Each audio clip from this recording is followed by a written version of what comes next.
فرودگاه ونوکووی مسکو بیش از 30 مهاجری که بر روسیه راه نیافتند 3 روز باز روی فرش و کرسی‌های آهنین می‌خوابند. آنها باید از روسیه اخراج شوند ولی نامعلوم کی. عید قربان را هم اینجا گذراندند.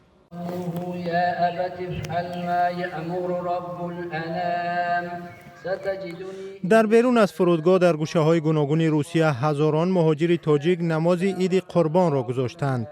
زیر چاره‌های سختی امنیتی ولی کمی نرمتر در قیاس به نماز عید فطر در اولی اپریل.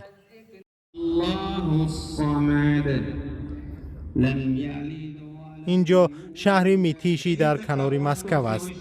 مهاجران ورزشگاهی را برای نمازگزاری اجاره گرفتند. یک مهاجر از شهر قزان گفت که در روز عید حدود 30 نفر مهاجر را برای مشکل داشتن سندهایشان بازداشت کردند. خود مهاجران میگویند حجت‌هایشان قانونی است. پس از حمله به کراکوس در مسکو، فشار و اذیت مهاجران تاجیک افزایش یافت. در این حمله 12 تاجیک را گمانبر دانسته بودند. هرچند حالا شدت فشار گروهی پایان رفته است ولی در عموم بازداشت و اذیت مهاجران کم نشده است.